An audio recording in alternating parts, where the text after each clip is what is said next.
কেন দংশন করেছি তা তুমি জানতে চাবে হলাম? অবশ্যই জানতে চাই বন্দনা। শোনাবে হলাম, তোমার শ্বশুর কাছে একখানা পুষ্পাঞ্জলি চেয়েছিলাম, তোমার শ্বশুর আমাকে পুষ্প দেয়নি, তাই তো আমি কালো লাগবে তোমার জীবের বংশ নির্বংশ করে দিয়েছি।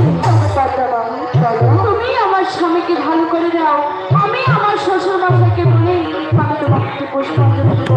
তুমি বলো আর কি করতে হবে? আমি তো বললাম, বলে পদ্মা তোমার স্বামীকে ছেড়ে দিতে চাই, আমাকে একটা পুষ্প দিতে হয়। বলো, আমি তো তোমাকে পুষ্পাঞ্জলি দিব, আমার কাছে যে কোনো টাকা করি থাকবে না আমার পুষ্প রায় তুমি দোষাতে নয় আত্মকাল ফিরতে বলো, পাঁচটা করু এক পা দূর এবং তুই খাতে গিয়ে চলবে। আর এই যদি তোমার কাছে না থাকে প্রয়োজনে